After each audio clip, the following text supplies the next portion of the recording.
Kick off National Safe Boating Week here in the heart of Illinois. And HY 19's Ashley McNamee was on the Illinois River with the Coast Guard today as it trained and tells us what you need to remember before hitting the water.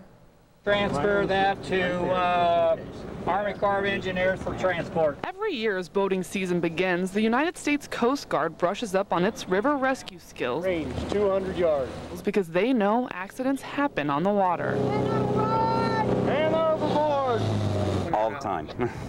You see them quite a bit. Saturday, they practice things like man overboard procedures by saving Oscar, a human dummy that weighs almost as much as a small child when it's dry and gets as heavy as an adult male when it's wet. They say there's some important things you need to know if you end up in the water. Definitely relax.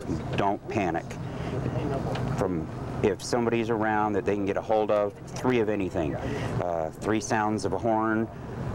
If they're able to wave their hands, that's good. There's a couple of things the U.S. Coast Guard recommends you put on your boat for the first time before you go out this season.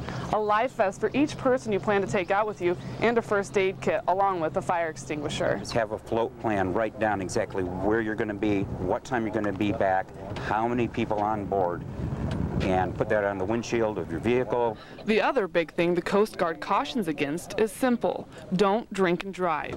But their reasons go beyond the obvious one that it will impair your judgment. With drinking on a boat, it's hot, a lot of sun rays reflect off the river, you don't stop and think what's going on, and alcohol, you will actually dehydrate yourself. So before you leave the dock this boating season, the Coast Guard wants you to think twice to make sure you're prepared for the worst. Initiate CPR. On the Illinois River, Ashley McNamee, HY 19 News. The Illinois River for a multi-agency training exercise, also known as MATE.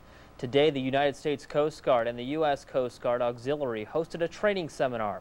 Emergency crews performed rescue scenarios on the river, such as man overboard techniques. The one-day event is designed to improve communication between first responders on the waterways. The Coast Guard might not be the first agency to respond on scene. It could be the fire department, it could be one of the law enforcement agencies. So it's good that we all get together on the same page and work on the same radio frequencies and communicate well. Today's event kicked off the first day of National Safe Boating Week. This is the 3rd annual MATE River Rescue Exercise.